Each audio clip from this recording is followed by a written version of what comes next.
everybody, and welcome to Reality Bites, Heathen Cantina's actual play miniseries of Vampire the Masquerade. And wouldn't you know it, it's set in the 90s, because I didn't realize I was nostalgic, but here we are on episode 5. I don't know if it's scratching the itch or making me homesick. It's the nervous condition. To feed. So I huff that open with some banter topics. A lot of times I wing and break before we go live, and those seem to be better than what I picked tonight. Because a couple hours ago, I told them, hey, banter topic's gonna be favorite slasher movie villain. And almost all of them have now found to me that they're not fans of the genre like I expected and thought they would 50%. be. I thought it was No, I think 75, yeah. Yeah. 50% did not have an idea on a slasher villain. 75% were not fans of the genre, is what I read. Corrected. Thank you. And I 9% were am undecided. not a fan of the genre, but I do have an idea. So it might be 100% not. It is 100% not a fan. Yeah, I realized that just from watching your faces as we were putting our Zoom windows together and whatnot. And that's cool. That's cool. I was on the fence and wanting to see, the obvious choices were, I thought, going to come up, Michael Myers, and why was the follow-up with that, the why be, why you like Michael Myers? Oh, because he's a force of nature, he doesn't speak, he's just driven. That's cool, that's scary, a bad guy, similar to, say, the Terminator, except he speaks, but it's all artifice. Or maybe it was Freddy Krueger who can't shut up, but is witty and funny. And, because I really enjoyed him as a slasher going back in the day. Yeah, that's mine. And we have the more modern ones in the form of, like, Number one. Jigsaw, right? But, if that's not your thing, I get it. Maybe I'll just spring a little banter topic on you at random. So I have a whole like We really brought this Yeah, I on think I'm probably ourselves. going to answer the slasher one anyway, as best as I can. I don't think y'all realize it's not a democracy. well, I like saying if everybody always has to have word consensus of fun or word consensus of fun. It's I like that. I want to hear the prepared statements from someone who did the assignment. But to be perfectly honest, I was unaware. I thought that was a ubiquitous love. I love horror movies and slasher. Yeah, I will like different totally throw kinds, myself but on this grenade. go for it. We know not to start with somebody who just couldn't. No, I completed the assignment. I did struggle with the assignment. It was kind of like me in all the higher maths and sciences, but I got there. You brought it up. Freddy Krueger was my absolute number one favorite, because he can't shut up, and I love that he's kind of, you'd think, neutered in that he's stuck in people's dreams, but damn if he doesn't do a wonderful job murdering them children. And he's like hilarious. Like, he's got this messed up, grotesque sense of humor. He's kind of charming. And Robert Englund, the actor that plays him, is, by all accounts, in every interview I've seen, a lovely, lovely human. Fucking lovely person and a genius like character actor. My runner-up so good was Norman Bates, because Norman fucking Bates. And that's the only That dude's crazy. supporting. Yeah, I don't. That's all I have prepared on that. I don't have a possibly, arguably somebody who's launched this genre in modern pop culture.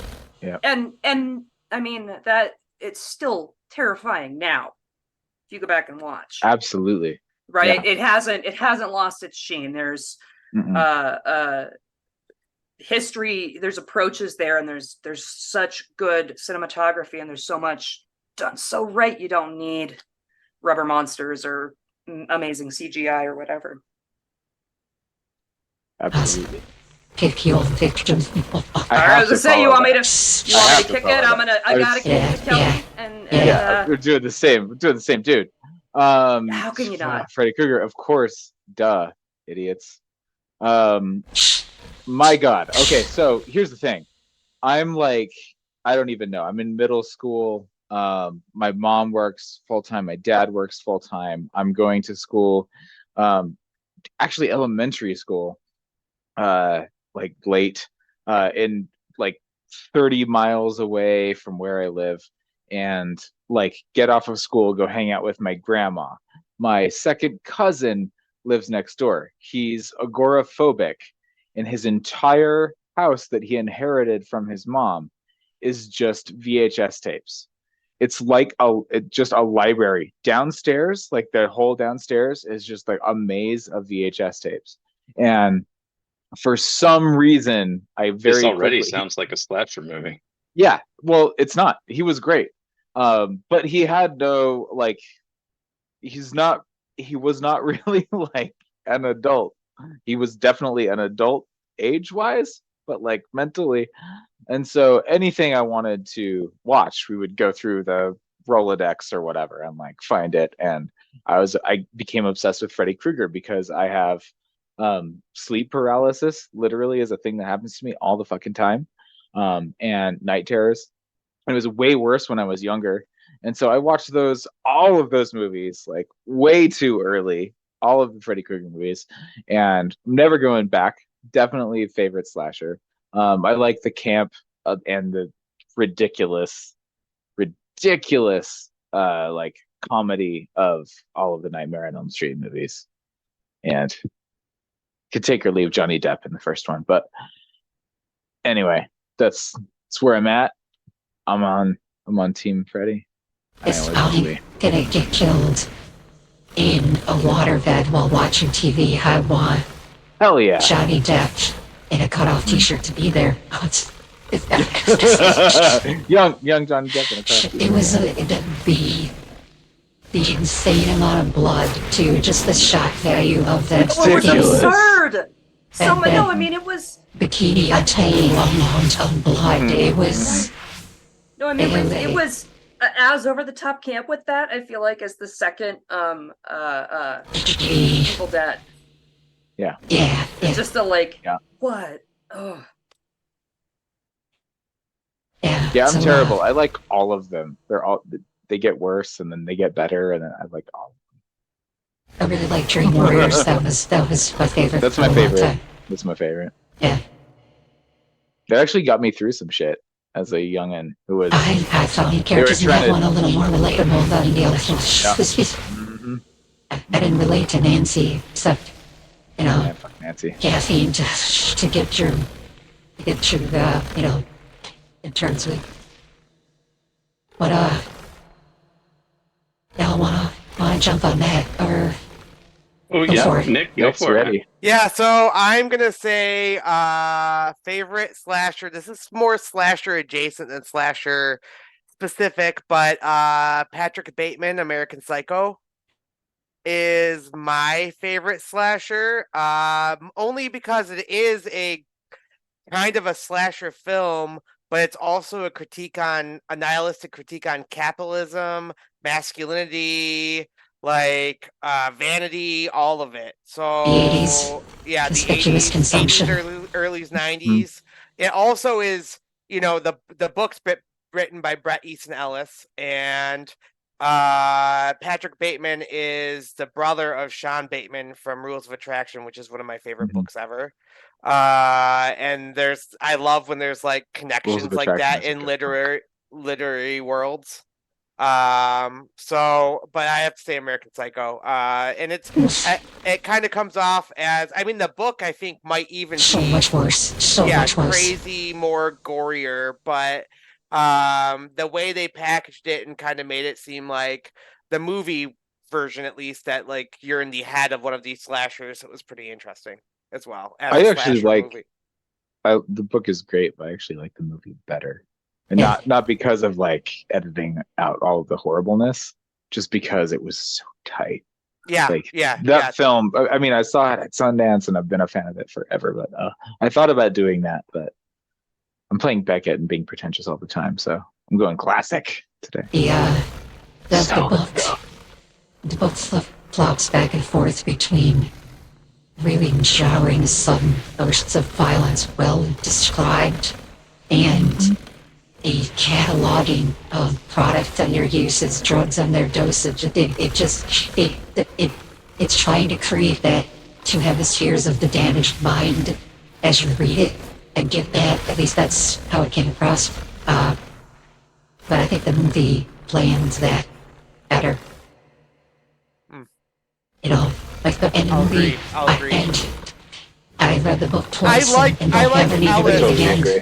I like But I'll Alice watch the movie because of anytime. its like kind of sprawling like run-on writing. But yes, the movie is tighter. Mhm. I mean, that's why even though they changed the setting of the time period of the Rules of Attraction movie from the 80s to the early 2000s, it still was a really great fucking movie. Like, it still really gelled and worked. And even though Rules of Attraction was about like a lost generation in the 80s, it still felt relevant to kids in the 2000s, or well, young adults. Definitely in the felt 2000s. relevant. Yeah. You know, Not so not as good as American Psycho.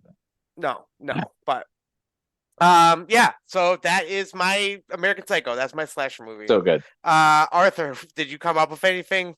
Or I did. okay, I did. I have a lesser known slasher movie, which is To Wong Fu, Thanks for Everything, Julie Newmar.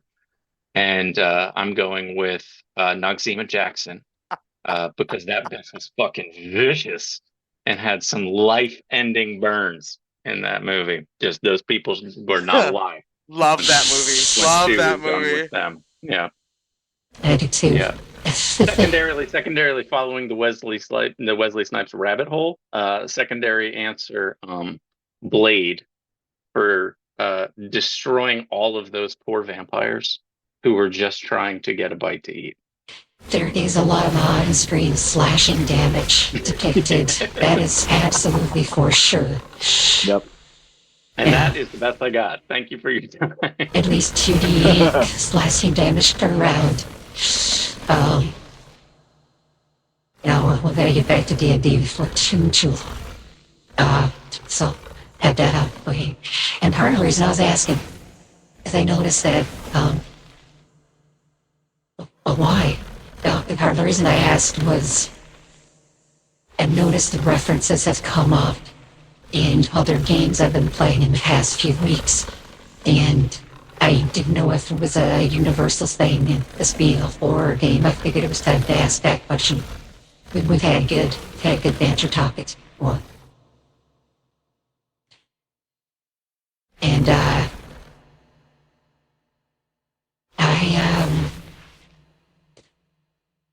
wanted to tell you about a couple of them. The birds came off when we were playing Pathfinder because there were swarms of birds and you got chased into a house.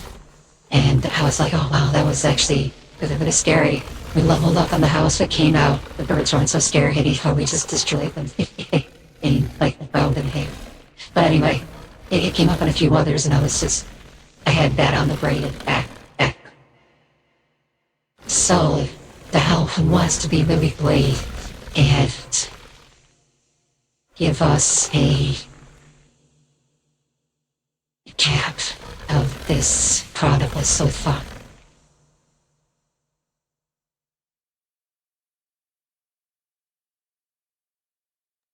I will do my darndest to do this. I mean, I can at least do it from presumably from Teddy's point of view, but I should be able to nail even the things he hasn't been involved with yet.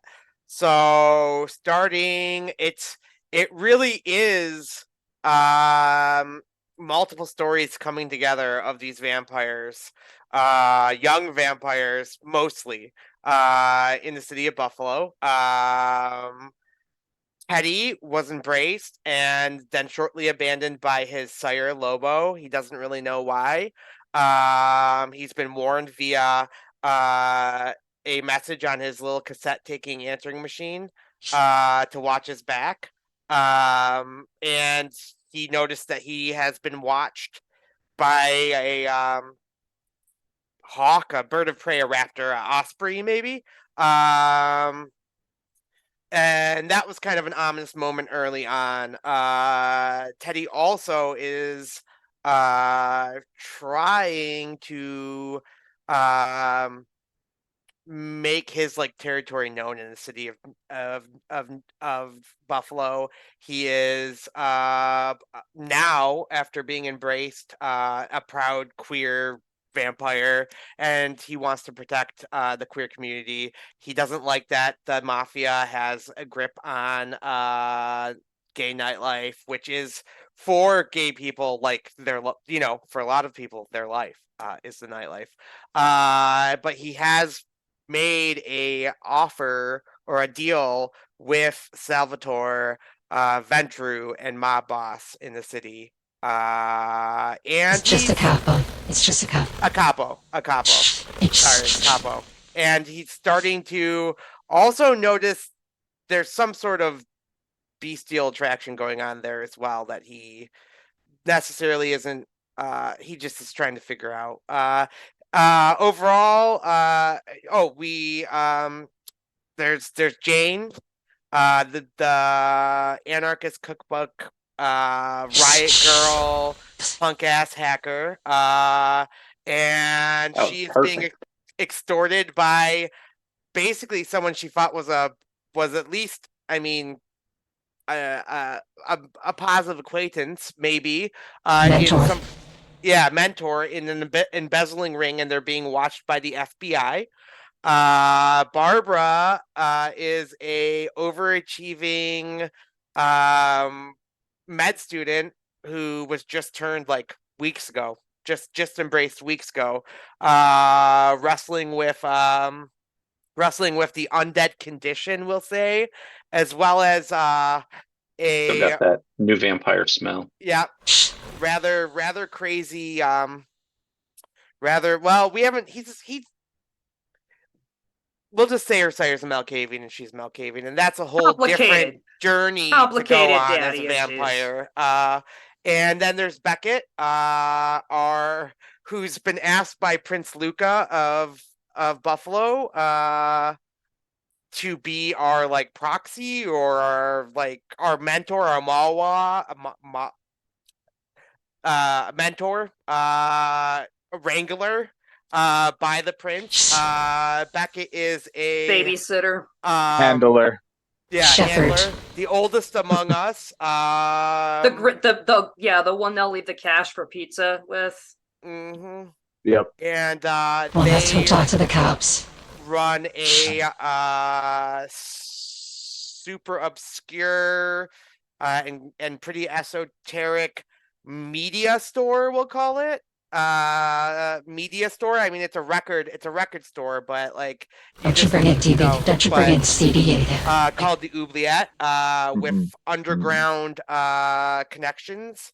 And we have basically been told the prince is holding an Elysium, and we are to go present ourselves formally at this pirate themed garden party. And we know from our storytellers pretty fantastic cutscenes or like transitions scenes that the prince is up to no good. We've seen alluded to that he's been taking out some vampires in the city. We don't know why. One of them was Jane Sire, Yeah. which is, there's a lot that it means that our characters don't necessarily know yet. Like, it's probably why Teddy Sire skipped town, but he doesn't know that. And when we left off, we were in the club part of the Oubliette where Beckett has shows. And we just found out that this whole shindig is a mixed gathering of mortals and vampires, which is pretty brazen for an Elysium. There's gotta Because that's supposed to be the place where vampires can be themselves, more or less.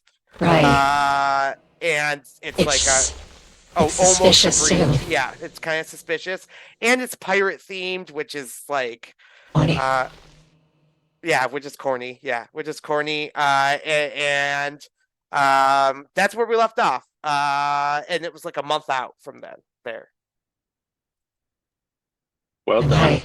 Yeah. Really awesome. But We had some good scenes with his mentor, Dr. Chambers, and Jane, and we had good scenes with Dr. Burton Richards, no relation, and she the Dr. Thing, and Howard Brown and Margaret's mother. Doctor. We actually concurred. We had some good scenes all around with the interactions with the other dead of the city. A thing that can happen in vampire games, especially vampire games that built on the history of a previous campaign or the storyteller who's been running it for a long time, it can feel that you're a tiny fish in a big pond, and if you do that and you never accomplish any of your social goals, or it rapidly becomes a superheroes by night kind of game, and that's the trapping it unavoidably takes. And now I'm guilty of that one for the conclusion of a couple of games I've done where at the end it just turns into a fangs bared, claws out, balls fest, but it's not usually masquerade violating. One of the things that I've been ruminating on for the past few minutes as you've been jumped pretty much to later that same night. The concert is over. The mortals are shuffling out. Album shuffled off the morning coil. Gonna reduce Teddy's hunger by one for the quality of the storytelling. Say that,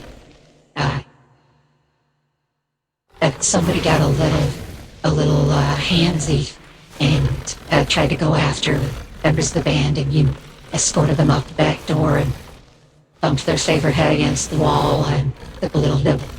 The freebie. I can't give you inspiration. The recap. The party winds down.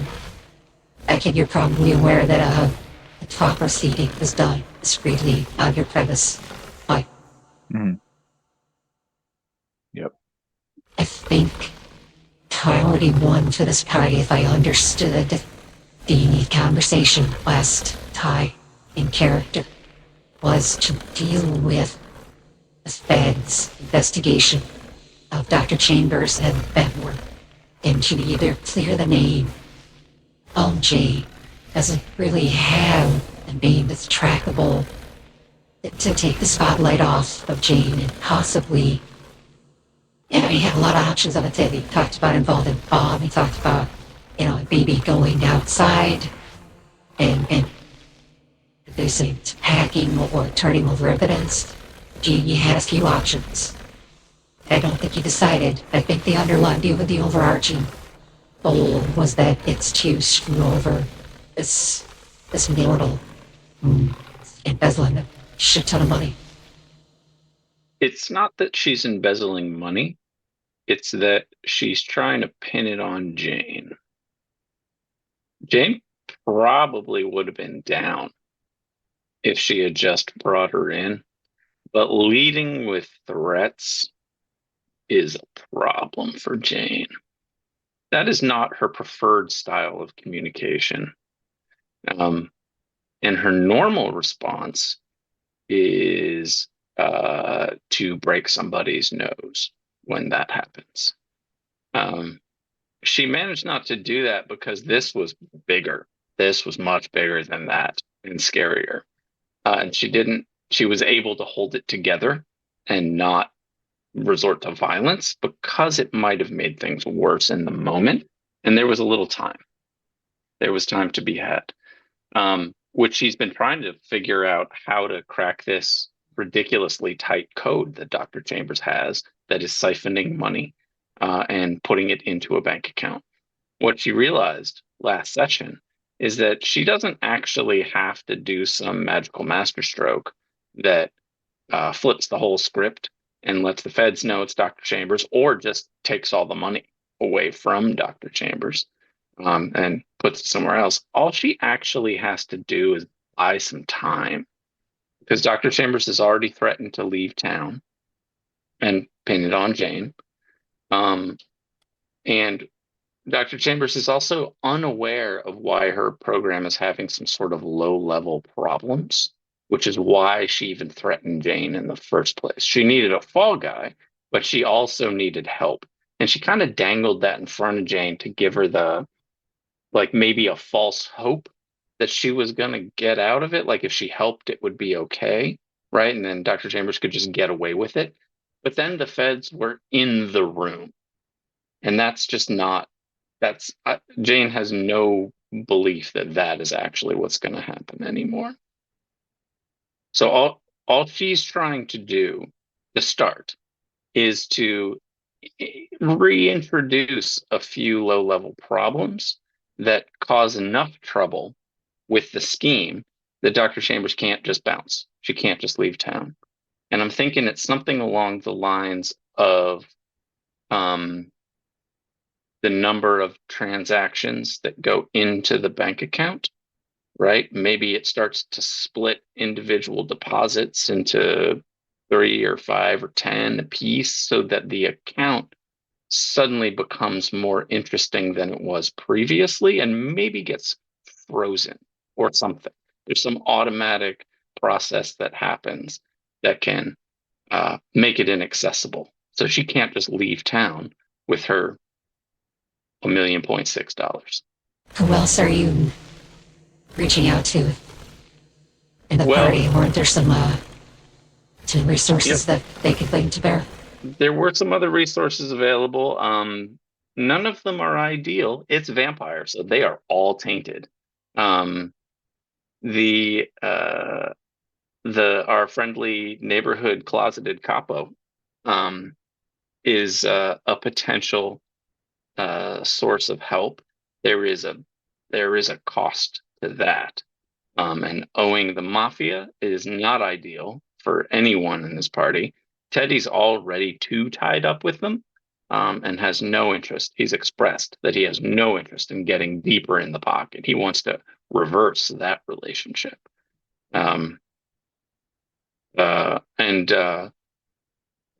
Beckett doesn't like that either. Beckett has a more of a hands-off relationship. Beckett seemed pretty upset that the mafia was even in his spot. He didn't like that, right? Beckett likes being out of the way. Jane thought she was off the radar, and then suddenly all these fucking vampires just show up being like, oh yeah, no, we know you're here. So she's not real happy about any of that mess. The feds themselves are a possibility for resources. That seems very much like it's heading towards masquerade violation territory. Like, Jane cannot act like a normal person in the daytime when do fed stuff. Or make a 9 a.m. court date? Yeah, no, can't do any of that. So even if she gets busted, that's a masquerade violation. It's going to go badly very fast, mostly for Jane, even if it doesn't violate the masquerade, which is more what she's worried about. She doesn't give much of a shit about vampires, which is also why she is not a big fan of the idea of asking the prince for help. She's starting to get the feeling that maybe somehow the prince is already in on this. Like, that maybe he's got influence and has become aware of her situation and is waiting to see how it goes, and that he might know already that she could ask him for assistance. Maybe that's one of the reasons she's been summoned, right? To make him seem like this powerful, potentially benevolent, we'll see how this meeting goes, sorts of assistance. Might she need it? That's even worse than the fucking mafia, though.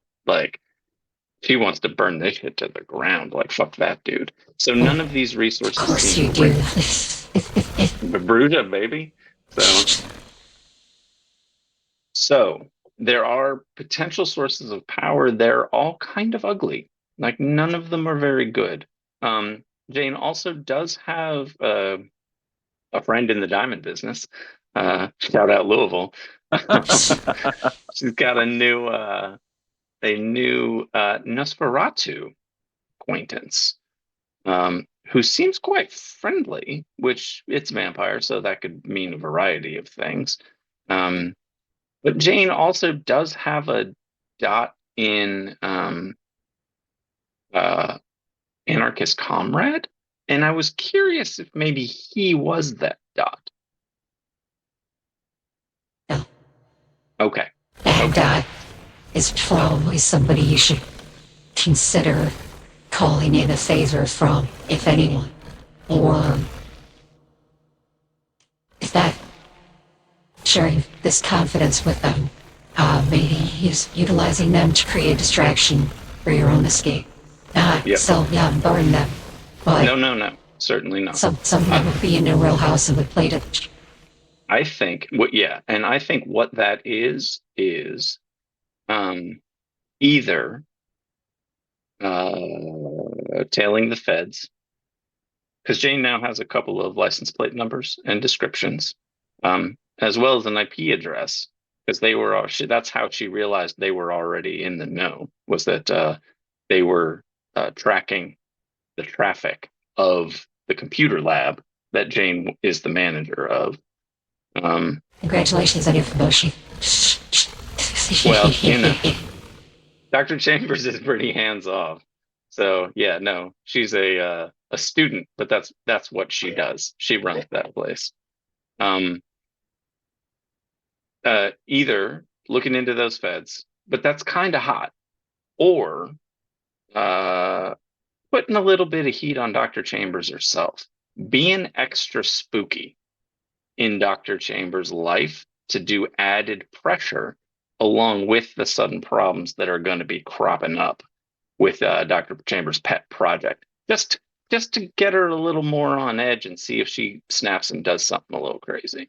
You might not get the full plate of your revenge. So let's see. Let's talk about what happens immediately following the concert. That is fed. The rest of you are doing okay. Your hangers will all be back down to 1 before you need to make a rouse check to simulate the next day. But you do have, I believe it was 5 or 6 weeks until the gala, the models and for. Thank you. So, do you want to put any of that plan in motion tonight? And Absolutely. What does going back to your layers at, I can about like 2 a.m. There was one other piece that we sort of told in the story, but haven't really explored. In that, Jane is a big Usenet user.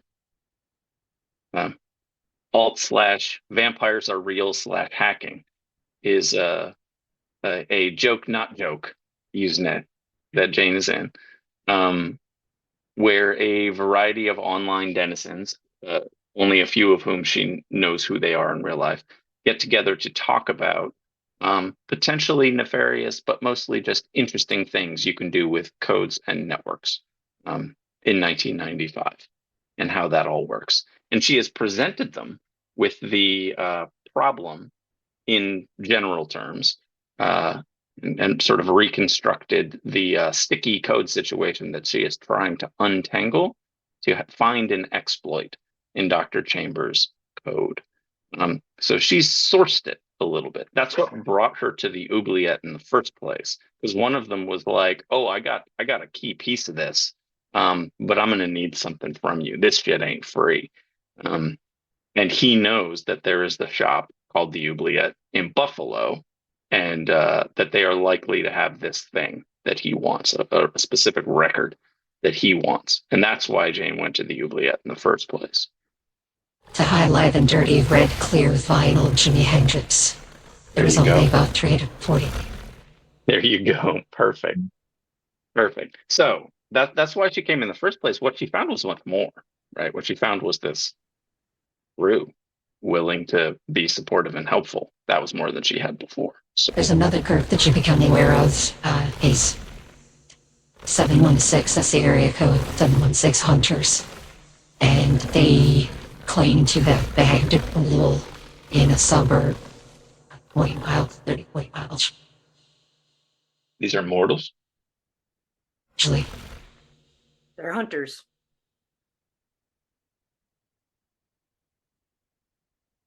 Vampire hunters.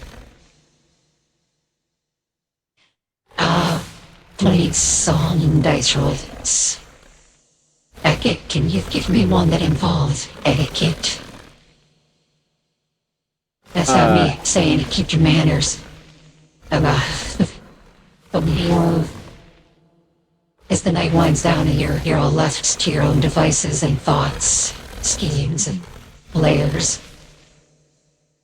You start to put together some of the pieces of what the prince is doing. I have so many questions. Yeah. Well, there might be some unaddressed things with like Beckett and Jane. How much of that, all of that, did Jane like share with the group? Apparently not Are much. we sort of acting like some of our conversations like outside of stream actually happened? In character? Yeah. Don't tell me. I am Or hoping no. they are. I'm hoping they did. Okay. Yeah. It sounded like it, but I wasn't certain. So I I think thought I heard a withholding inside, so I'm glad that it's shared. No. Okay, Jane, good. I think, has like spilled her guts because she's Gotcha. been alone on this Okay. for quite a while that now. changes everything. So I think we have to address that a little bit. I think Barb is probably going to see if Jane wants to ride back to the university part of town, and the Isuzu that I legit have keys for. I'll pick them up. I mean, yeah, but I'm driving. No, that's fine. I don't know what to do with this thing anyway. I just hear I don't want to drive. But hey, sounds like you got some problems. So my sire, I guess you call him, he's kind of good with paperwork and stuff. I don't know. He managed to get this whole paperwork pile put together to convince my mom that I had a really great opportunity offer at another prestigious school. Looked like he had the real signatures and everything. I don't know if that helps, but he might be able to pull some strings. Are you seriously telling me to ask your dad right now? I could ask my dad. My dad can bite up your dad. I mean, I feel like Barbara's absolutely like she's awkward and nervous, and she has a friend. Like she kind of knew Jane before, but now Jane's also a vampire, and she's been clinging to Jane's arm the whole night. I think I'll ask my dad. Maybe my dad can help. Why am I picturing Teddy and Beckett commenting on what a cute couple they are? Smart badge. I know. That's amazing. Yeah. Yeah, Anyway. absolutely. But we got to stop back at the maxi pad first. I'm sorry, the what? It's my place. Don't worry about it. I'll show you where it is. Oh, okay, sure. Perfect. Oh, that's going to be a wonderful scene. Feel compatible. Mm-hmm. Trauma. I'm just going to put it delicately, but in the end, just say what it is. So Just say what it is. Yeah.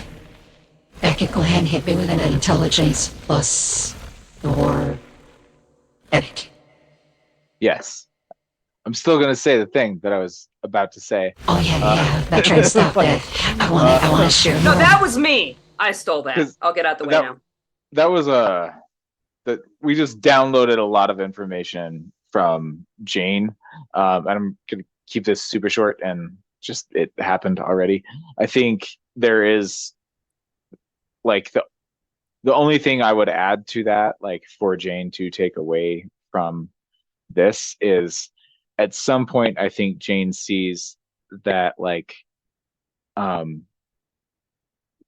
Beckett is so pissed off about all of this. Like there is a thing that you would not ordinarily see, but Beckett intentionally lets Jane see it. Like I am so pissed off, so pissed off about this. And like what the signals that Beckett gives you are like, I am here for this. And then like in conversation, like technical stuff is Beckett's like, I could be anybody. If let's get the shit out of the way because it's garbage, you know. And that's all. Word. And oh wait, Tom, what's the role? Intelligence and etiquette. Okay, that's perfect. That makes perfect sense. And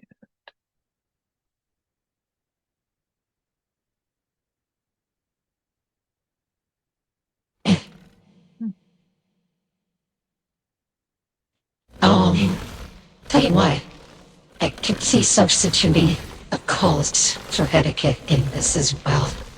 There's no penalty for reading, cool. because you failed, but I'll say that you just know there's something wrong about it, but you're not sure what socially breaking. You're not sure where that line is in empire culture. Okay.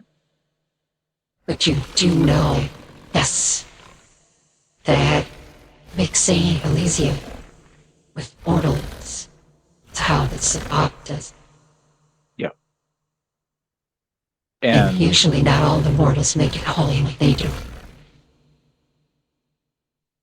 I think you have made it so I don't have to ask my question. Oh, I'm sorry. Well, no, that's amazing. Oh, okay. Oh, wow. Damn, that's awesome. me. No, But Beckett seen is nothing to totally do with wondering. Beckett's interacted with Luca for like a lot of years.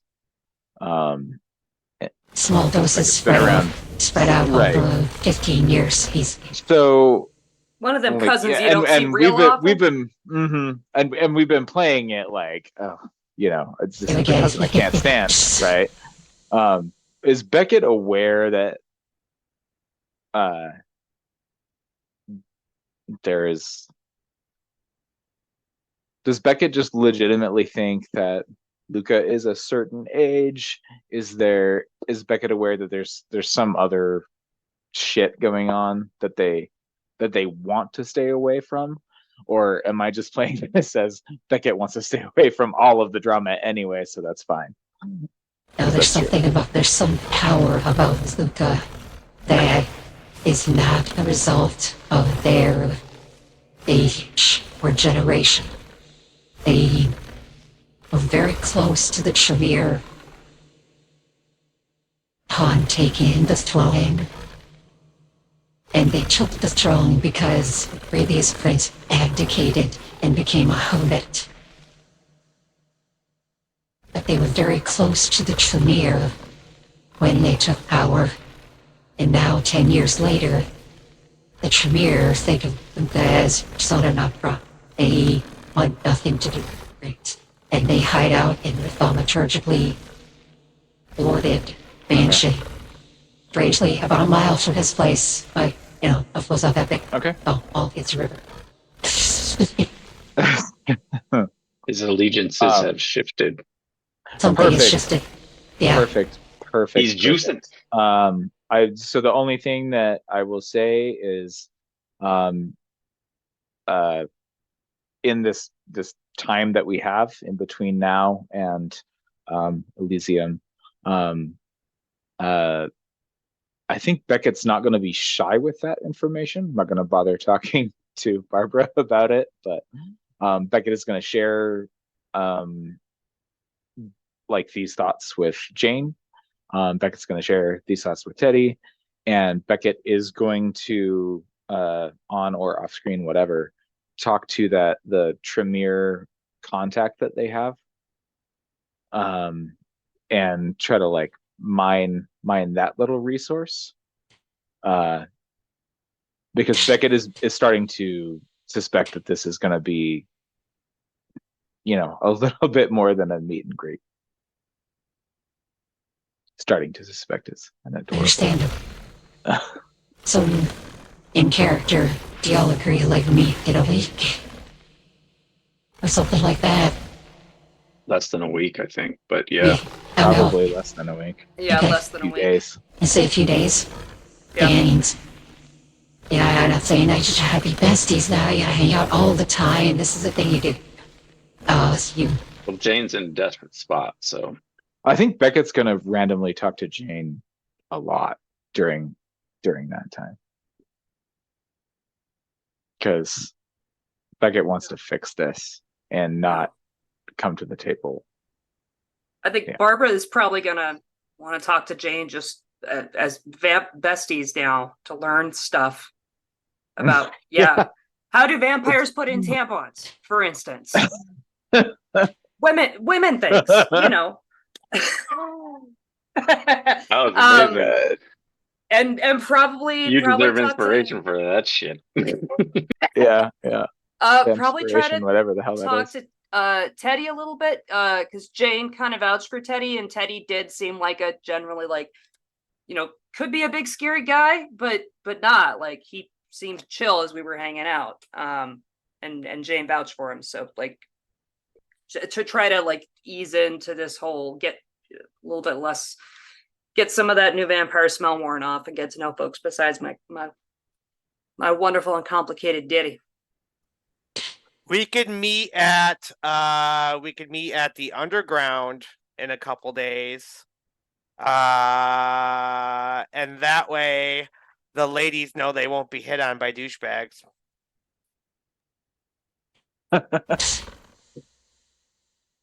Who would then be murdered. So yeah, let's do that. Okay, sounds Huh. good. Sounds good. All right. Yeah, Beckett's not eager to do anything else in the Oubliette ever again. So It's a compromise, but Yep. yeah, sure, you'll get that Too much venture smell out attention. for a time. By the time you go in, it's like a refresher that says worship me. Beckett doesn't even like it when customers come in. Yeah, That's more like exactly. laziness. It's just- But it's funny because Billy Midway and be like, I thought he was cute, he had a nice butt. Oh, what? Oh. Fluff. And Abe works out. Abe. We'll jump back to the two of you going to Jane's apartment. Jane, I'm going to put a twist on your Anar contact there. Somebody that kind of had a self-imposed exile because of not liking, not liking the climate in the city, so they stayed in like an ex-urban area, out in the suburbs and rural. But they Urban vampire, love it. may be returning. And Teddy, you start walking back to your place. It's 2, 3 in the morning after leaving Youviette on How late are bars open, actually? the wharf. I think he'd actually stop by the underground first, make sure everything's going okay, talk with some of Let's get you a block of the Oubliette first. Okay. And then we'll talk about the other 5 blocks to get to you. So, as you turn to go up Delaware, the crispness to the air, it's cold but dry. It's a warmer day. So maybe the weather's turning around and spring's actually here. Out be any chunks of black snow left in the gutters in the street.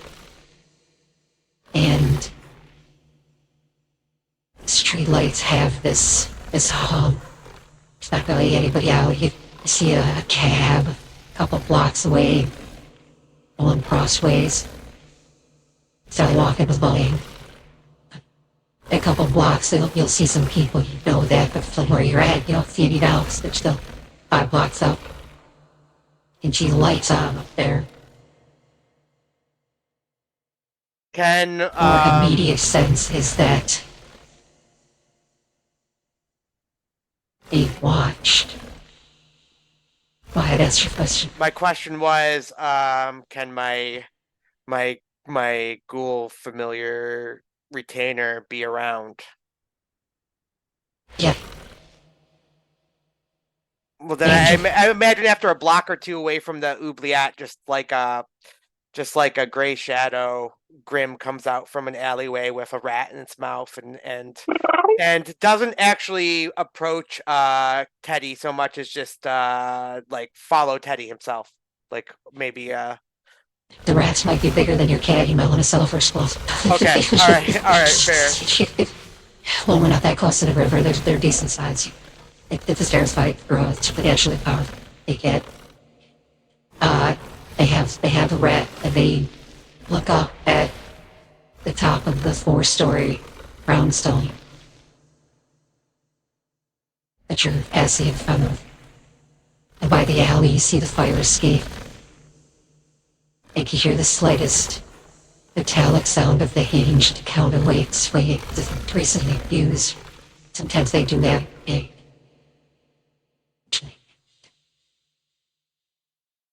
I hadn't hit me with a It's us. No, there's that persuasion. I'm not persuasion, awareness. I was like, I almost said perception, which would have been Yeah, I was closer. like, no, that's the 5e creeping in right there. and the Pathfinder. Perception gets used a lot. It's like addition Pathfinder. Used for sense motive and surrounding that initiative. Does my instincts come into this? I would say sure. My specialty instincts. Okay.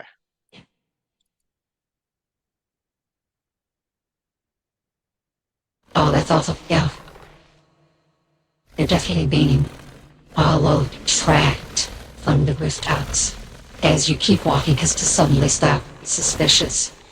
You catch a glimpse of the corner of your eye of this dark form jumping down from the 4-story to the 3-story and immediately taking cover behind the lip of the building, behind the lip of the roof. Moving like a predator. And smell that leather, sandalwood, beardwood. The familiarity to it. Smells like Lobo. Pull him in, man. Draw him in. Yeah, Teddy's gonna he's without even, stopping, he's gonna continue walking. He's gonna try to act natural. Though he's feeling some mixed emotions.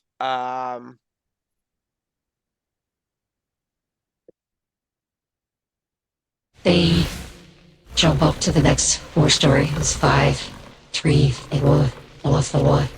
And sure enough, there's a dark, largely silent, but not entirely silent shadow hopping from rooftop to rooftop. And then you're at the end of the block. And you hear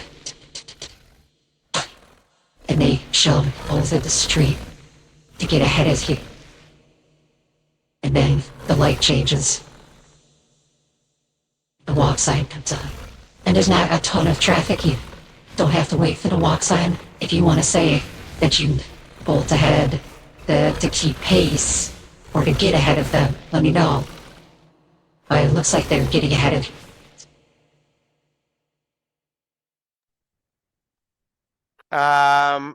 Teddy crosses. When it says cross. But I think he is going to. I'm an alley cat. Can I go from using the main street to back alleys and side streets to get where I'm going?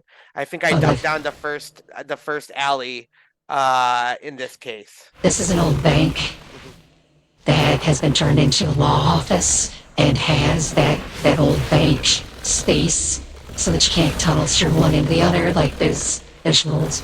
And You're able to like tuck up and get into the alleys, but then you hear behind you footfalls and a voice. And you look at.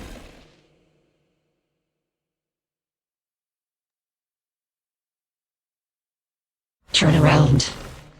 Lobo standing there. Leather jacket, hands open, still wearing motorcycle gloves. You know those are for show. Is a truck. Well, Grim, look what the cat dragged in. Shay, I deserve that. I'm sorry. I had to find some things out about myself, about the soul searcher. True the Yeah. prisoner. Still have one. He takes a couple steps closer. The cat drops the rat, pulls out a claw and starts cleaning while waiting your command.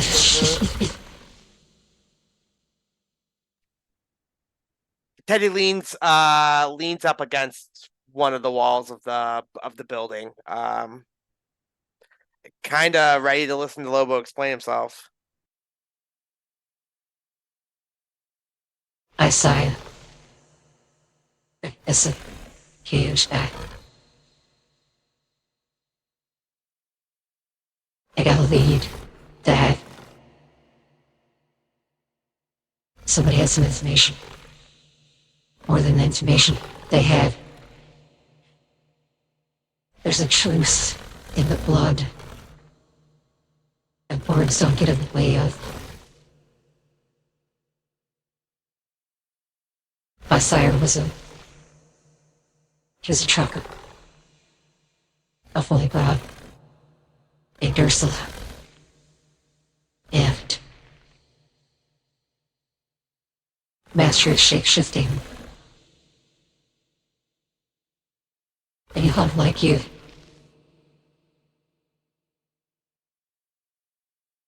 More of the boss the land type. You and I, more similar. I didn't know how you'd turn out. I wanted to observe why. I didn't get that chance either. Did the prince reach out? But you're in danger. And as he gets close, you see him in the light. Beard's trained. Thighs are sparkling. And street lights. You're mad at him for being attractive again. Good.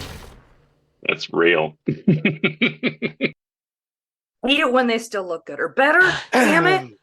It's like, fuck you for being hot. God damn it.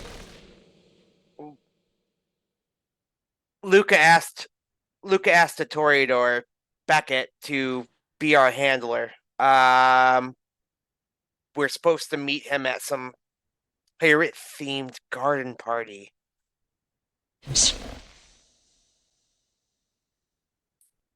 I'll be there. But it's to confront him. What's going on? You're not the only one around town watching me.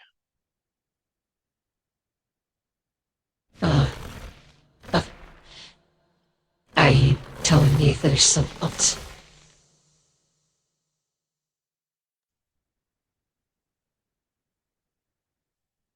I caught some sort of bird of prey watching the trailer.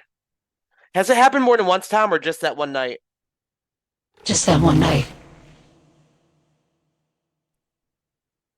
God. Was a hawk that Osprey?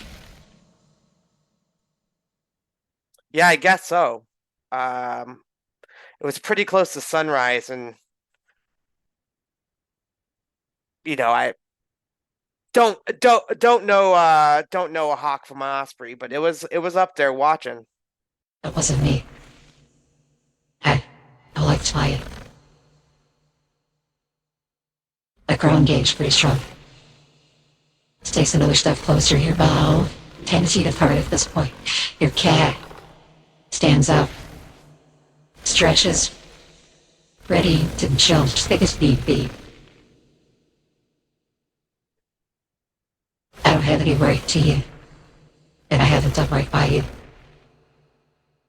I hope in time you'll forgive me. But you know what? That's the one thing we do have. It's time. Plus, we suffer certain kinds of pain, not emotionally. I'm gonna confront the prince.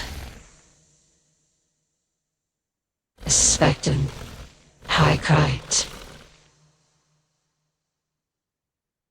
I think he diabolized himself.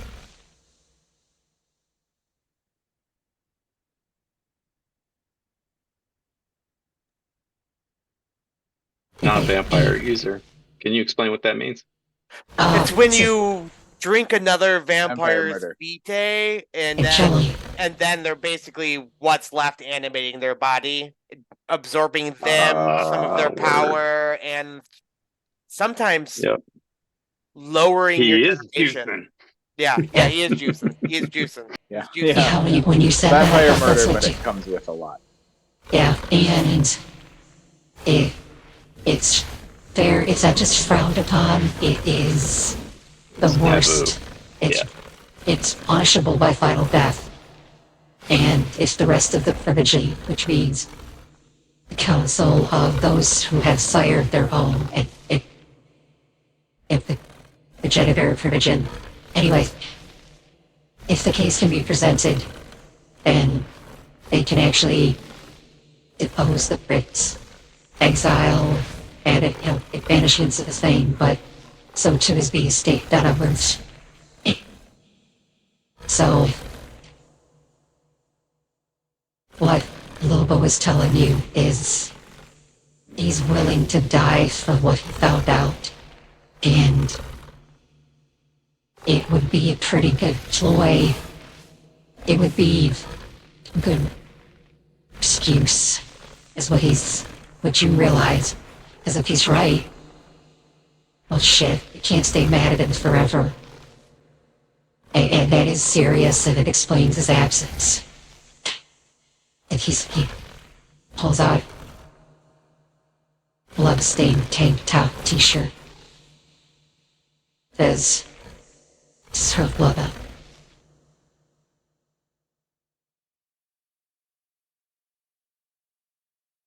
I asked it to throw my suspicions, but I need more proof. Need to get this to the wizards. Trevere they've got a bone to pick with the prince as of late, so I've heard. But they can tell more from that than I can. Since you're the up-and-comer, I'm Ulysses. He takes a step closer and motions to you. Your cat. Get the tackles out. And I like that at no point are you like, calm down, kitty. You're just like, let it ride. But he reaches out and he goes to you and says, this is your leverage now. Do you want to use it? He talked to the wizard, the Trevere. Don't miss it. Teddy reluctantly crosses the gap between them. He grabs the shirt. He I doesn't don't- make an effort to grab your hand when you do, but your knuckles do brush against each other. There's that same electricity. He recoils inward, not flinching from you, but just drawing himself back so that he's not threatening your space. He's actually being really respectful of your space, while being unable to inch closer.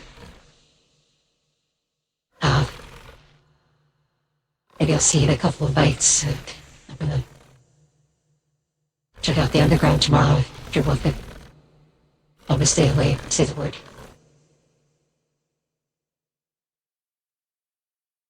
I don't mind you seeing me at work. Don't be a stranger. And Teddy's gonna turn and shove the shirt in his back pocket and walk the other way. Okay. He goes on his way. he doesn't have a familiar, but he's also an alley cat, so he's probably gonna go find gonna go find an appropriate victim.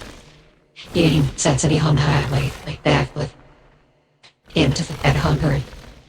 You weren't gonna be able to satisfy that tonight. Wasn't biting. He wasn't biting. Thanks for the memories. Noise. That was beautiful, you guys. Thank you for that. It fell ill. Agreed. That was awesome. Oh my god, babe, they saved t-shirts. She basically wake up seeing the Dirty DX. t-shirts. Yeah. So smells like her. Yep. And it's the first time he's told he made himself a little more vulnerable that fact. His Yeah, he armor was down. apologized. He apologized. He let you know about his sire. His sire is a woman. He didn't expect that, but it is almost a little more complicated than you thought. There's more story, but he definitely shared with you in ways that he had. And he's giving you your space. And your cat's looking up at you like,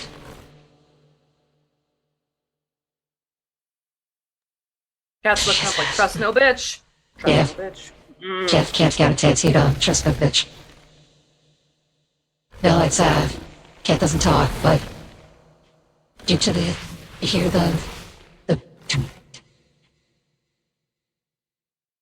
you've had a sneeze left together. So I have two in herd. I figured even though I'm an alley cat, that's like there's because there's not always gonna be a piece of shit to track down and eat, right? So like I feel like that's folks. Wait. She can keep a pack of Twinkies with the clothes. Oh, I guess I'm not that hungry. I can't slake that hunger without drinking someone's heart's blood. Isn't that how it goes? Yeah, you don't need to do that. Yeah, That's never okay. mind. Never mind. I was It's gonna best say, if one hungers along for the ride always. yeah, my No more. herd is. I don't need to feed. I just looked, but my herd is folks at the bar that I can feed from, more or less. No, They don't know. Maybe it's like that guy I hook up with every once in a while, and that's for when there's not someone readily available for me to hunt down. And maybe they talk about you in terms of, well, we haven't done the deed, just have you had the kiss it. Always lightheaded after. But he stops into the underground, checks in on Thunder, and makes sure that, because I said Teddy obviously doesn't work every night, but he did say that Sal was to come in and collect the money himself, to show some fucking respect.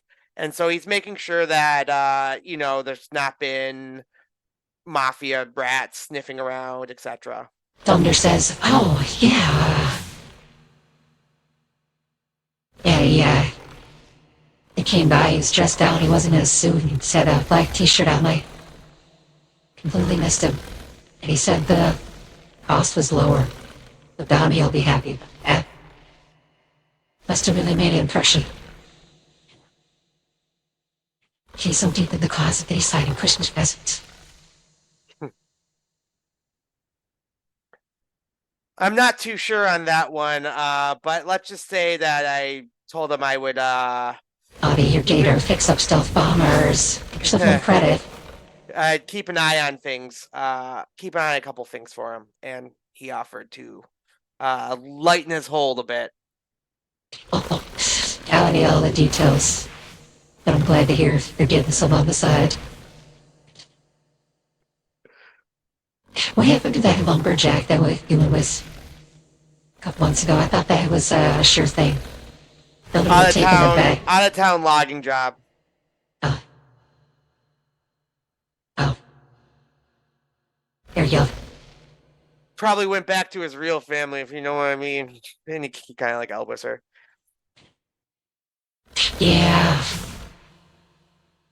I'm in between rugby partners, as it were. I go play darts after my shift. See if I can't, had somebody the going was She may not be this right, but she'll be this right now, you know. So Thunder's doing okay. Looks like Salvatore's lowered the money. And you realize that it throws the money around in vampire society, so there's like probably multiple avenues to change. And Beckett, you're sure that Prince is dirty and something like dirty, but there's something on there. And you're gonna reach out to the Tremere. I wanna jump back to Jade and Barbara going to what their dates. Maxi Pad. Welcome to the Maxi Pad. And it's Shout out Reality Bites. Welcome to the Maxi Pad. it's Beckett's also reaching out to Jane, like find dirt on this guy. Just okay. next Lady. pad. So describe your squad. I mean your dates. It's a nice place. It's Okay. nicer than Jane should be able to have. It is probably in a brownstone. Around the back, you got to go up the fire escape to actually get there. It's a top floor apartment, and once we get there, up a lot of stairs, the television, you can hear it blasting from before you ever even open the door. The TV's on. And Jane looks at Barbara and says, so I got a couple of roommates, but you can't see them. And as he says that, You're muted. and she says that, you look at the TV and the channels start changing as two ghosts are arguing over what to watch. So Jane's right about the guests, but wrong about you not being able to see. Oh, I have one of those roommates too. Her name's Molly. Remember that freshie that took a header last year? Yeah. Oh. Rush we go lush to the twine slow. Well, meet Mr. and Mrs. Lewis. They look at you and go back to silently arguing over what to watch. Yeah. If I turn off the TV, they start smashing things. So this It's is my Hunter. life. It's Hunter and syndication. Or home shopping. Hunter, home shopping. And that's the fight. That's the It's fight. the endless fight. Jane says, "Watch a documentary," and then takes Barbara into her room in the back. Relying off as a gift of fish meat. The lioness is unimpressed. So Jane's room is basically her apartment because she's kind of given over the living room to the and she doesn't need the kitchen aside from storing some blood in the fridge, but she's given over the main area to the ghosts, which is why she gets the place so cheap, and takes Barbara back into her bedroom, which is the main. It's a pretty big room. It's mostly books and then a few computers along the whole wall. The windows are blacked out. And she has an old shipping container that she has that is her bed that she uses. It's not a coffin, but it's about person size. And she's got it stuffed with a bunch of old t-shirts and blankets and things, and that's what she actually posts up in. Yeah, I she's feel like that's the vampire equivalent of the mattress on the floor. that is exactly right. That's what I was Just a going shipping for. crate full of Nailed rags. it. Nailed it. Yeah. Jane immediately sits down and starts checking in with her folks online, telling this fucking D-bag that she's got his record on a line, but it's going to take a couple of days. And will he please just fucking spill the beans? Because this is ridiculous. So she starts arguing on the proto-internet. Oh, wow. Trendsetter. Gotcha. Yeah. I mean, it's easy. Those people suck. So. You net, use net. Yeah. how do you send word to Jane to looking for dirt? And who is everyone looking for dirt on specifically? Oh, Dr. Luca. Chambers, I think. Dr. Okay. Well, both. I misunderstood. Yeah. So Beckett threw Luca in the mix. Okay. And not that I don't know. Beckett thinks that Jane is very capable, and runs in circles that Beckett does not. And Arthur but has weird somewhere dice like luck. yeah, it's 3 floors down somewhere. Beckett is like, yeah, I have a computer, and Beckett was made aware of Jane. I think there. I mean, I'm not sure. Like, I could send them an email, page them. Jane Beckett does have a has- phone. Yeah, I feel like you would maybe Morgan Redshirt or Billy Send a Bidwell. You'd make courier. them call. Yeah, I feel like well, I you think would I do think very Beckett little. secretly It's is Camisa like, Loha cool of with the red shirt. it. No, I thought we decided Morgan Redshirt. That's the Yeah. last name. Morgan Richards. Jesus. Get it But no right. relation to Dr. Bert Richards. Okay. We'll come back to any dice later, though. I want you. Yeah. know. If I can't send a message, because Beckett's been aware of Jane for a little bit, so I will send something. If not, I will just send a human. Might be more Beckett's style. Personal touch. Yeah. So it's what's his name? Margaret Billy Morgan. Billy Bidwell and Morgan. No, it's just how I talk to Morgan. Ah. Yeah, we'll just send them over there. Yeah, we'll send Morgan because he's the most annoying. This is way better. Yeah, and for some reason Morgan knows how to find Jane, which might be uncomfortable. I think Jane probably gave Beckett her address and phone. Okay, number. perfect. Okay. Oh, well then phone number, then easy. Or on Morgan Redshirt, we'll totally be on use that as user Spock for life, and That's exactly what I want. Yes. Morgan would reach out through Usenet to get a hold of Jane, and that way. Or That is exactly it's what I want. 1995. There's like names listed in books that you could just grab and look at. Not Yeah, but Jane's, I really True, not wanted, Jane's. Jane I is really wanted unlisted the for sure. Usenet, like, well, yeah, because it's Music / unexpected. oddities. Mhm. But Yeah, there is no earthly way. Curiosities and Haunted that Buffalo. Beckett is- Yep.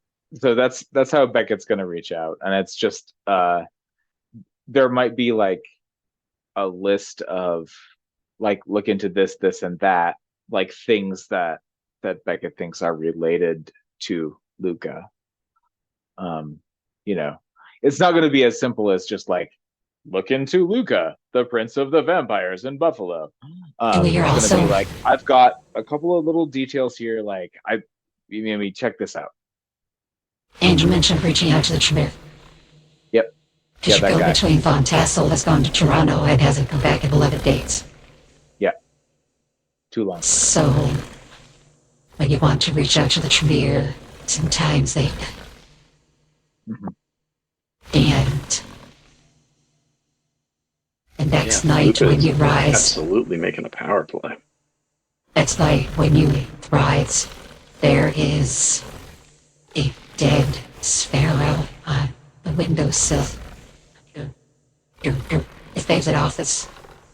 And it's not a message in a bad way, but it is a message. It's dead, but it's not empty.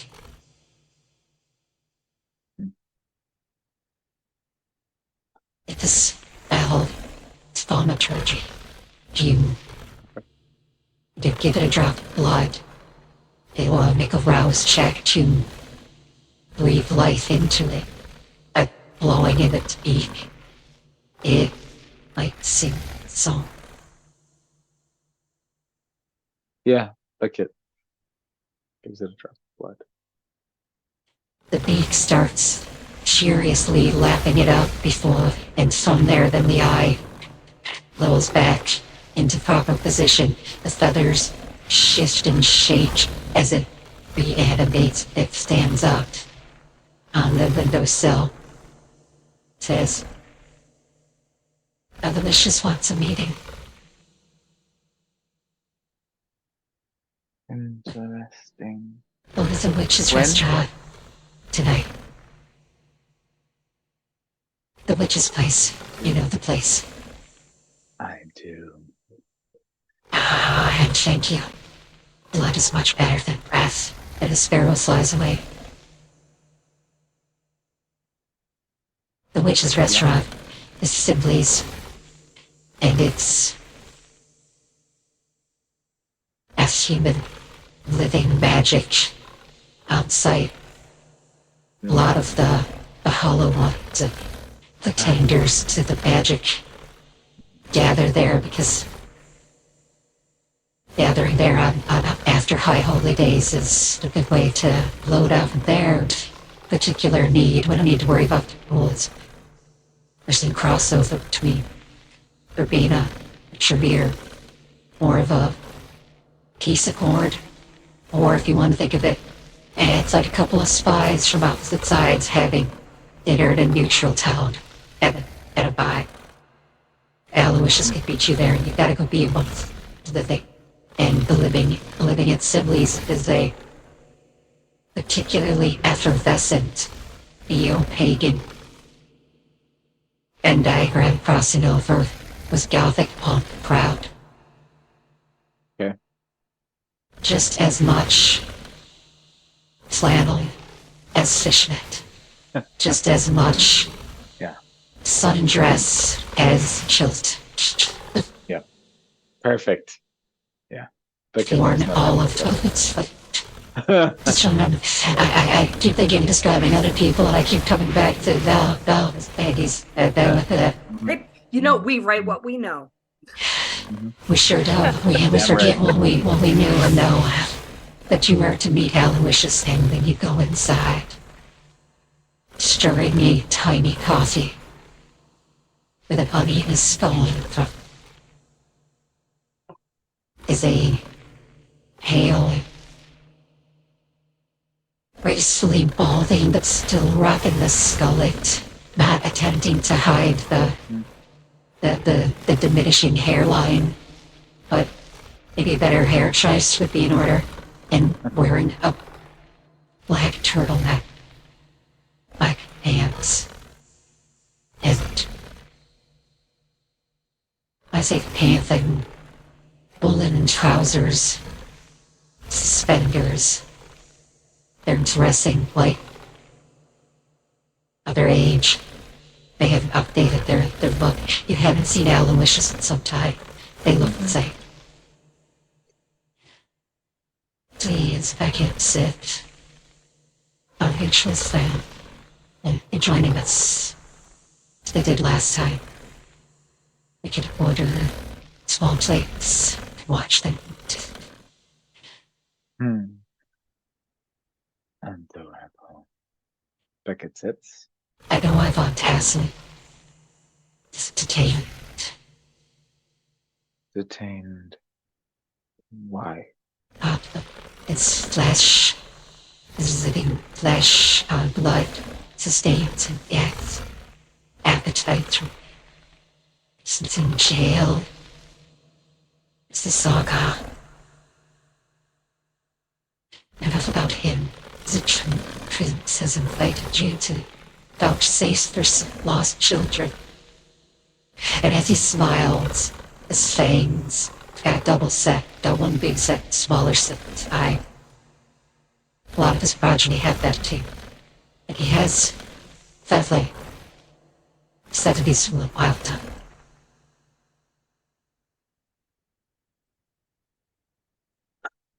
Perhaps.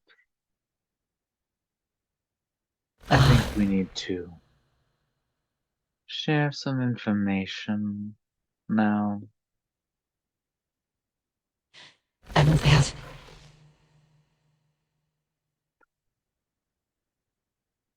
what That's the dynamic. what is Beckett's level of trusting this asshole? You gave his bird your blood. And Yeah, but- that is, it could be dangerous, and if you were going to be too coy, he'd be like, I could Sparrow. But he's not going that route, he's trying not to be a creepy curly. You're in a safe place. That's the reason that this is a good meeting place, and it's not a place the Venture would want her to. It's not a place Toreadors would totally out here. But it's sort of a hiding in plain sight route. The fact that the owner operator is wicked tends to make other supernatural creatures that come here to talk play nice.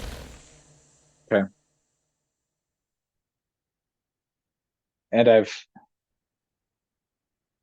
had interactions with Delicious. Oh yeah. before, so it's not he's like he's every bit the creepy weirdo, but his magic is which I'm real. all about. Okay.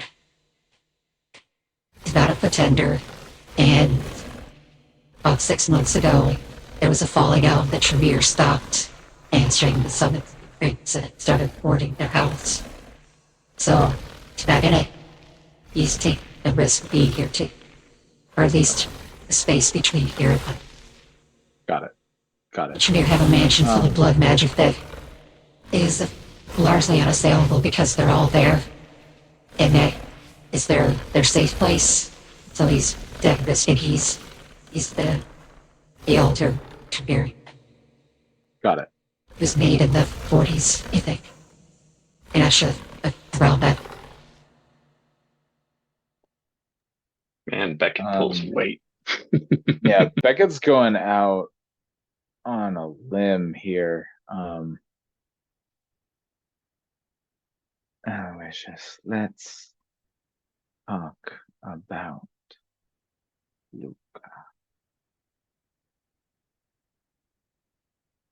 Get it out of the way. I suspect we might be able to help each other, but I'm going to need to learn a little bit more of what you know about our friend, the prince.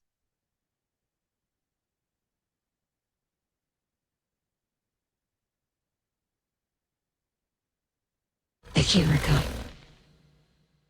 To soon. Begin. To enjoy the taste of a second feeding island wide to live. Is there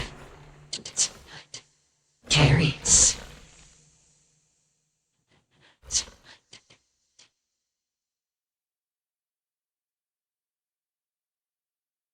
after that I made arrangements to protect myself and I against the glitch. To the Tremere to bind to him. In the guidance us some of us can see tint of as we sit.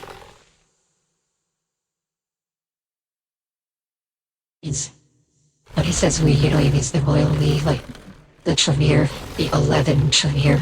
There's a disproportionate number of them. Yeah. Yeah. It fits the city. We it put an end to the tree.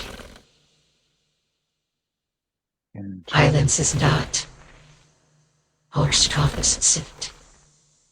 nor is it mine, and you know that. He carries another's blood within him, you say? The They blood don't of who? fools. The game. Sire of I do. I liked her. She was strangely It was.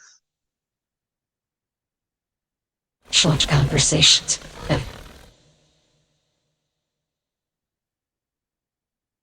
Doesn't even have the decency to change with them. Changes to others as well. I think she's seen to their deaths as well. I think Ursula's he is deauthorized. And he says the words there, but no one here would know what they're saying. Sure. I'm going to need you to watch this. She's the plate to itself. Well, Ursula certainly won't be the last. So, I prefer it if she wins. I will. Will be attending this soiree. As will I.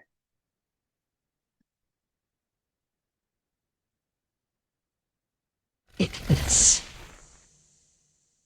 And he reaches in and pulls a small, almost looks like a perfume tester bottle.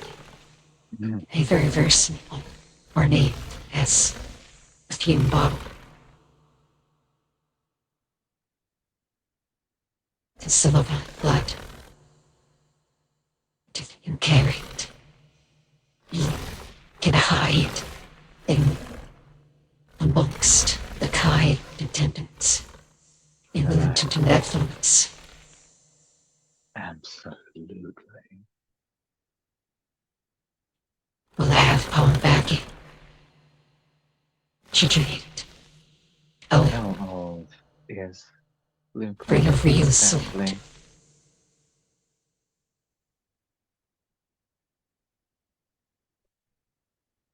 Do I have a real sword? Uh, I yeah. might.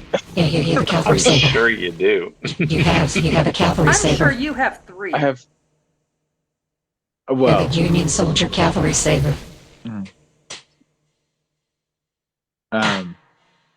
are they gonna tell me how? Do they know how old Luca is? Because it's made in the 70s.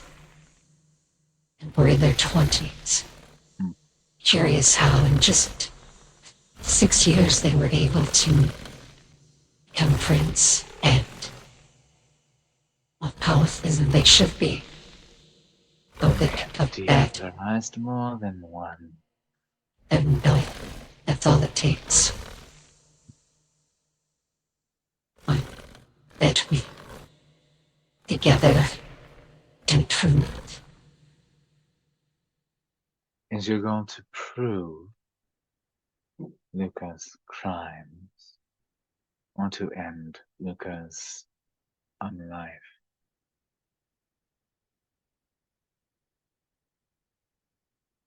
has been delight. Like your search. I've, as a new student, where it's also OTO night, so of course, Indeed, we needed cakes. Just cakes are always a problem. and they go on to assume the place that gives them access to their hood. Another delightful scene. Thanks, y'all.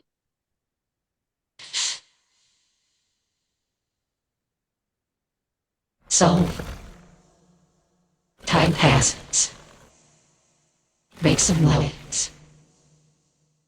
If you want to sum up the montage of meeting up regularly and sharing your information, that way everything that's been discussed is known by all parties. And Teddy, do you let them know that Lobo's back in town? Yeah, that would be. I honestly, he'd go home that night, mull over everything, enter day sleep, and then I think that would be the first thing on his mind the next night, which would be presumably the night that Beckett's meeting with Aloysius. The other thing that he starts doing is, that he has a shed out back. It's barely big enough. It's call a wood shop, but that's where he does his woodworking. and there's like a half-finished like Chip and Dale style chair in there, but he actually just starts making a steak. Yeah. Nice. And Jane will go meet Dr. Richards with Barbara. Okay. That's Yeah. excellent. Yeah, And perfect. work on introducing reasonable bugs into the code that she's in to start causing these sort of low-level problems she's been talking about. Okay. So that's probably So- a dice roll. Yeah, that hands a dice roll. Go ahead and hit me with that. That's in probably intelligence plus your close computer skill. I'm gonna make that a little higher.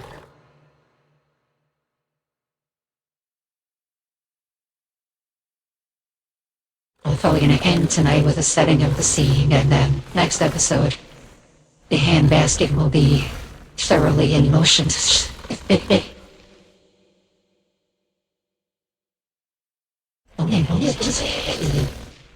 Crit success. Dedication to your talent, not your undead nature. That's awesome. Yeah, you have embedded a code. It's a time bomb too. You can set when it goes off. So you can Very nice. trigger these separating all one big sum into a few different accounts to hide it. And that funnel will be instantaneous. Won't have to wait for normal banking hours. She's actually going to make it a dead man switch, meaning that it will not act if she continues to give it Jane has to interact with it daily, nightly, for it to not operate. If she fails to, it will trigger. Okay. So it's basically like a legit timer's counting down, and you go in Correct. and reset the And timer. reset. Yeah, Got it. nice. Dead, That's even dead better. man switch. Yeah. Okay. I'm not going to have you roll for the quality of the steak you're making of woodworking. That's a simple enough task. And, yeah, you can make one. I like that you've got the skills to back that up. That's and Jane and Barbara go to meet the good doctor and make your way onto the campus of the hospital. And I feel like Jane's given Barbara a driving lesson Yes. Yeah, that's Sounds probably a good less plan. bad. as we go through. Yeah. And yeah, I'm not gonna have you make a driving hole or anything. That's silly. But you drive around the parking lot a little bit via Suzu, and you get a little bit more of a feel for it. And you go back, and then you go to park it in the maintenance building. Dr. Burton Richards is in that building. I heard the clutch behind, and it was you. I see you not afraid. Yes, Doctor, this is my friend Jane. Turns out she's a vampire too. Yes. So, and there's this prince we're supposed to meet, and Not she's far dealing from with here. and she's dealing with this other thing. I don't know if I'm supposed to talk about, but vampires are real, and I think the prince is shady. He's had quite a night. Jane's like, hey, Doc, you got a whole Hannibal Lecter thing going on here. I like that. I don't think the residents would enjoy that film. I don't think we're going to do that one, but hey. I did sneak away from some The good flick. missions.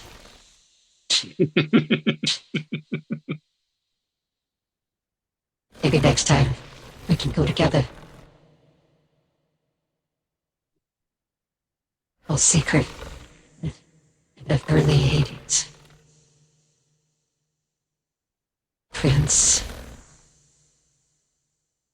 It's doing Rocky. It's true, it's true. And he smiles and he thinks better and stops. What a poser. So a party. Not far from here, the Delaware Park is just a few more blocks up. And despite the name of the park, you're actually on Hollywood. That's like sign of, but enough of that. I expect it to go. I heard it's not to be missed.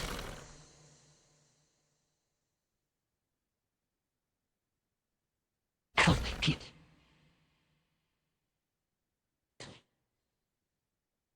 Should be there to support you and present you, as is the custom. Sorry I dragged you into all this with rather poor education. It's more of a on-the-job training, which you seem so good at. I seem to be picking things up. Yeah, yes, sir. About third gear. She's doing great, Doc. She's doing great. About third gear as he looks over at the Isuzu. No, but Jane's helping me with that. Good. It's good to have friends who can teach you. And I'll leave you to it. And he just walks away. Just immediately walks over the door, walks upstairs. Socially awkward as hell. Oh, I was going to ask for some assistance. And just running back down the stairs. What's what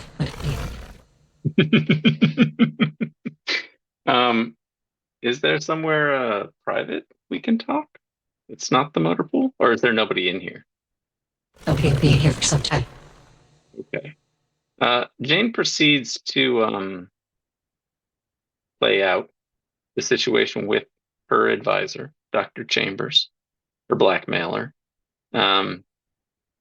And really the kind of assistance she's looking for from Dr. Richards would be any, I think any sort of university pressure that he could potentially offer. I mean, it's possible he might have other avenues of anything that might impact this, but he's a respected, I mean, Barbara's his student. Like, this is a respected dude in the On paper. right. Well, that matters a lot. So Always misses the day church in stuff. academia, sure, go figure. So she's really looking for help, if he can offer any, of whatever variety. I can place an unballoon. Anonymous call hits. I go some computer science. They're looking at telemetry data for radio telescopes. They're one city over in Rochester. I can call. And when he says that, you realize, oh, a mainframe. A Poland machine. Again, Something that's that's a different movie. Sorry. It's. We didn't end up playing Cyberpunk, we ended up playing Vampire, but Well, I so it's still went back appropriate and for still research on this. Yeah. it's still appropriate and it's definitely of the time. And it's fun. Yeah, that would be fantastic. Actually, if you could put me in touch with those folks, that would also be personally spectacular. Let me get to have it in my Rolodex. And as they turn to run up the name, it's not a wide survey, this isn't for the patients. But as they turn to run, you realize they have a lab coat, they have flannel pajama buttons, they have a shirt tie, and they have, honest to God, bunny slippers. They don't That's squeak, fucking great. but they go running upstairs. They come down a few minutes later with a removed Rolodex card. Going, they have enhanced your surface. But they're good about getting back to you in 10 minutes. Hell yeah. Oh, What a and reference. they're keep late hours too. Perfect. Thank you, Dr. Richards. Oh, please call me Dr. Richards.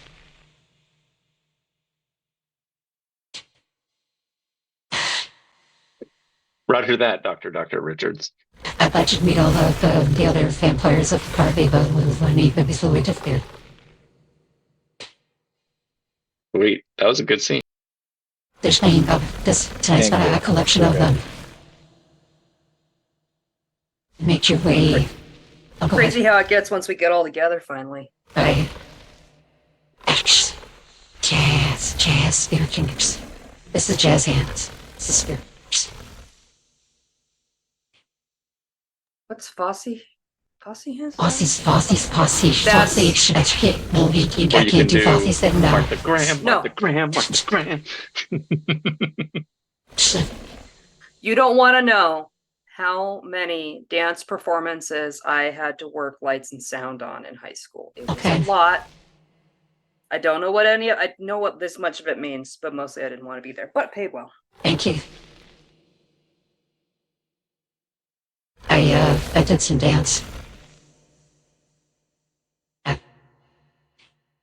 Scholarship kid at a private school, and this theater kid that got me into D&D. Stop me if you've heard of this one. But anyway, I want to set the scene at Delaware Park,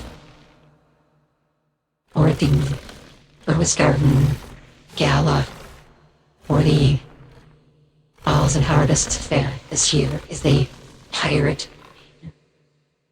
And usually it's at the gallery in the nearby restaurants and clubs. Sometimes it's with Avatar in public places, but the last few years it's been more gallery in the day, and then the night is when party really takes place, which is owing to Luca's involvement. And this year it seems Luca had a little bit to say about it and decided to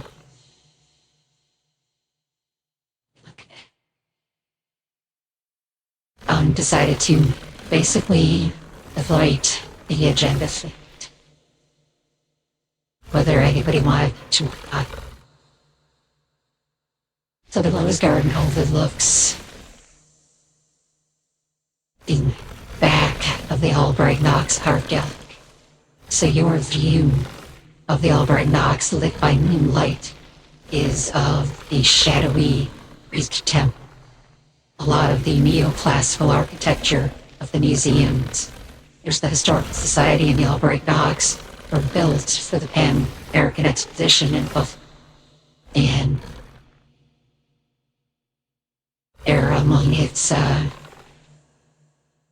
features of gas. So this is what is behind you as you approach the Rose Garden itself. And there are murals all about, many of them in either very elaborate, overdone costumery, the kind you would see at a high-end costume party. The high-collared peacoats. Some of them look like they stepped off modeling for Captain Morgan's Spiced Rum Head. And others are just dressed a little bit more comfortable, ready for clubbing, but with a felted tricorn hat, eye patch, various smatterings. Mixed amongst them are some that give you curious looks as you approach, and are approached by a stout woman, rather serious demeanor, and rather posing eyebrows. Her hair is pulled up into a tight bun on the back of her head, and not on the top, but somewhere between the two. And judging by its density, you can tell that she's wearing a red gown with a simple rapier at her side, and as she approaches, notice the sword is real. She puts her hands together and says, "Welcome, friends wanted me to come reach you, my mates. I don't know if you knew this, but we're gonna be doing a show to the good people of the air. See the ship that he has set up on makeshift stage up there. Or to be presented to a pirate captain. It's gonna disappoint. Was the show. You're glad you showed up. I'm glad. Eddie.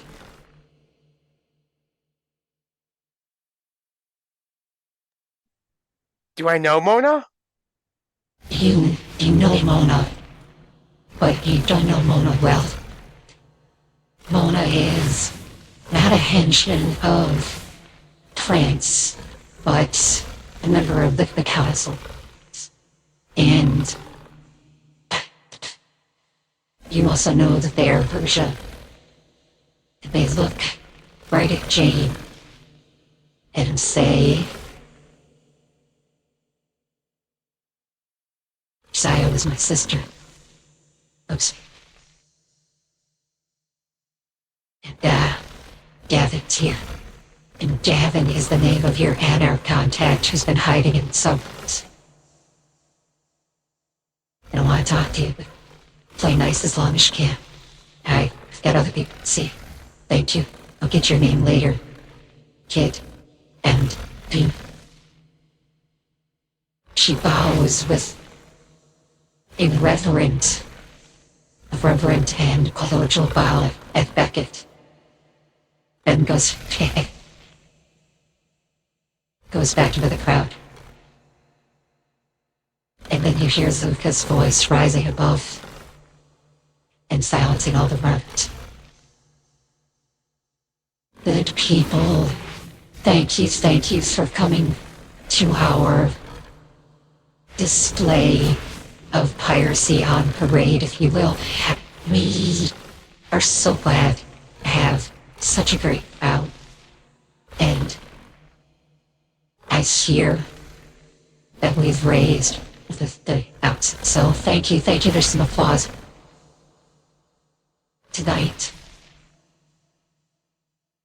find ourselves the wind-tossed scenes to Caribbean, where piracy loomed. Some pirates rule the hall. Luca's eyes look into the crowd for years. Just a few moments. Please, enjoy the wine. Look, it's done, and they're going back to prepare. You've been brought to the back, and if you weren't wearing a costume, somebody already in something of a costume, you can describe the costumes next sesh, but I just want to know I actually might need to describe Beckett's costume this sesh, because it flavors everything you just said in a super specific way. Do it. So Beckett is dressed as the collateral damage of piracy. Beckett is wrapped in like a fishing net, and there's seaweed, and they are a corpse. And like not in a fun like drag queeny way, like a believable as fuck way. Like they smell like a corpse that was drug out of the sea. All the way down. Like all the way down.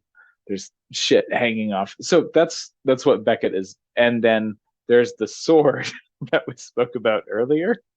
I think that's literally just like stuck through Beckett. Because I can. It looks costumey, but it's actually legit just there. And I will talk to you about this sword, but everyone's coming up and legitimate looking for the fucking wire saber goes around. from. Yeah, a couple of the mourners are like, oh, it's just like Disney World, yeah. Like Steve Martin's arrow. That's all. I'm aging myself right there. So, the bow of the ship, a plank, and you are to be presented to this pirate prince. They're basically going to make a mockery of the costume of being presented to the prince in the fashion, doing it as a pleasure.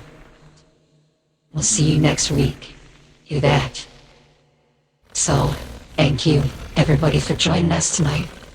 Gotta say thanks to Spikeworks for the awesome software. Gotta say thanks to the publisher of The World of Darkness, the original White Wolf, but also the Paradox Interactive. And I'd say thanks to Incompetech, Kevin Apod, Alexander Nakarada for the songs that we use, and I dropped those attributions on chat. Check them out. Fantastic music. All you need to do is say thank you, and it's totally cool.